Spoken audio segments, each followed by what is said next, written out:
ኢትዮጵያን ወደ ተሻለ ሀገር እናሻግራት ሁላችንም በመደመር መድረሻችን ጫፍ እስከ ጫፍ እንዲሰማ ለኩሰው ይቀጣጠል የድል ሻማ።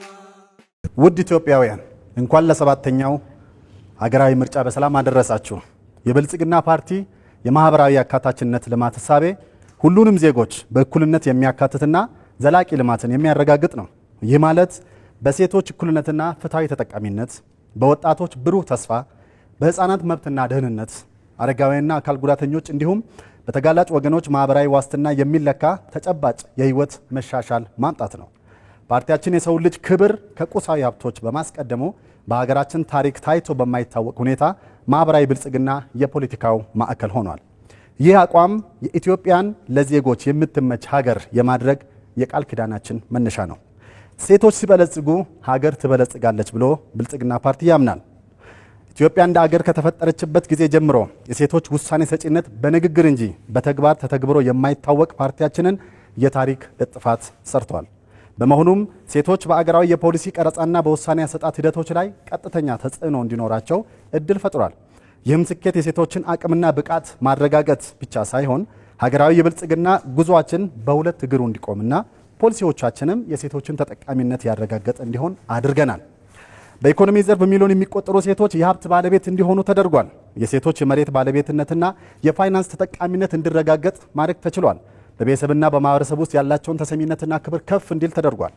በጤናው መስክ ሴቶች በልማት ህብረት ተደራጅተው እንዲንቀሳቀሱ የንቅናቄ ስራዎችን በመስራት የስነ ተዋልዶ ጤና አገልግሎት በማሻሻል በሺዎች የሚቆጠሩ እናቶችን ህይወት መታደግ ተችሏል።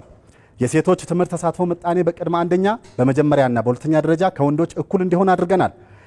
በከፍተኛ ትምህርት ደረጃ የሴቶች ተሳትፎ እንዲጨምር እና የማለፍ ምጣኔ እንዲሻሻል እየተሰራ ይገኛል።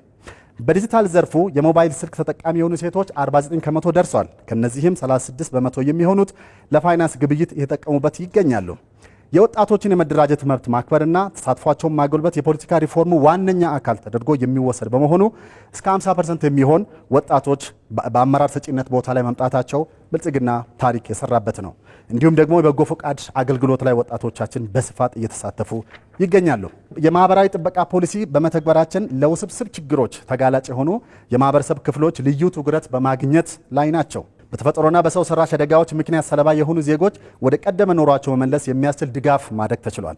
በገጠርና በከተማ ጊዜያዊና ቀጥታ ድጋፍ ተጠቃሚ የሆኑ ዜጎች ውስጥ 80 ከመቶ በላይ የሚሆኑት ከክፍያ ነፃ የጤና መድን ስርዓት ተጠቃሚ ሆኑ ተደርጓል።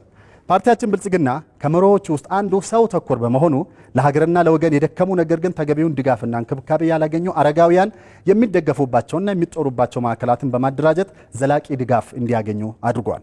አቅመ ደካማ ዜጎች ቤት በማደስ እና በመገንባት የአኗኗር ዘይቤያቸው የተሻለ እንዲሆን እያደረግን እንገኛለን። እንዲሁም በከተሞች አቅመ ደካማ ዜጎች የዕለት ጉርስ ማግኘት እንዲችሉ እያደረግን እንገኛለን።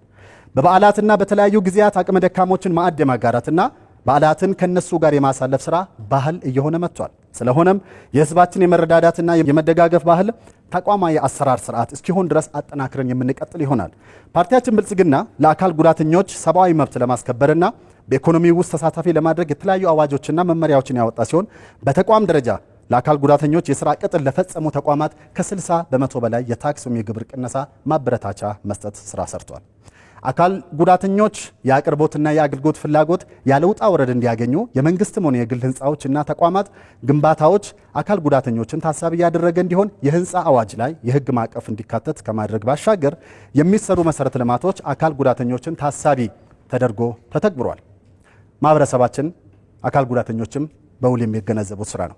በከተማና በገጠር የተሰሩ የኮሪደር ልማት ስራዎቻችን አካል ጉዳተኞችን ታሳቢ አድርገን በመስራታችን በሚገባ ተጠቃሚ እንዲሆኑ ተደርጓል።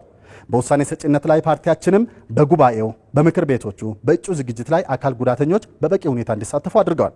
በአጠቃላይ የሴቶችን ተሳትፎና ተጠቃሚነት፣ የአረጋውያን የአካል ጉዳተኞች መብትና ደህንነት እንዲሁም ለተጋላጭ ወገኖች የህግ ድጋፍ አገልግሎቶችን በማስፋት ማንም ወደ ኋላ የማይቀርበት ከሁሉም ለሁሉም በሁሉም የሆነችን ኢትዮጵያ ለመስራት በቁርጠኝነት ተነስተናል። ብልጽግና ፓርቲን ይምረጡ። የምርጫ ምልክታችን የስንዴ ነዶ ነው። የስንዴ ነዶ የአንድነታችን፣ የትብብራችን፣ የመደመራችን ምልክት ነው። ብልጽግና ፓርቲ በውጤት የተፈተነ ነው። ባለፉት ዓመታት በርካታ ስራዎችን በዚህ ዘርፍ ሰርቷል። የምታውቁት ፓርቲ ድምፅ ነው ይሄ። ኢትዮጵያን ወደ ተምሳሌት ሀገር የሚያሸጋግር ፓርቲ ነው። ብልጽግና ፓርቲ እንደ ቃሉ ተግቶ የሚሰራ ነው። ብልጽግናን ይምረጡ። ኢትዮጵያን ወደ ተምሳሌት ሀገር እናሻግራት ሁላችንም በመደመር መድረሻችን ጫፍ እስከ ጫፍ እንዲሰማ ለኩሰው ይቀጣጠል የድል ሻማ።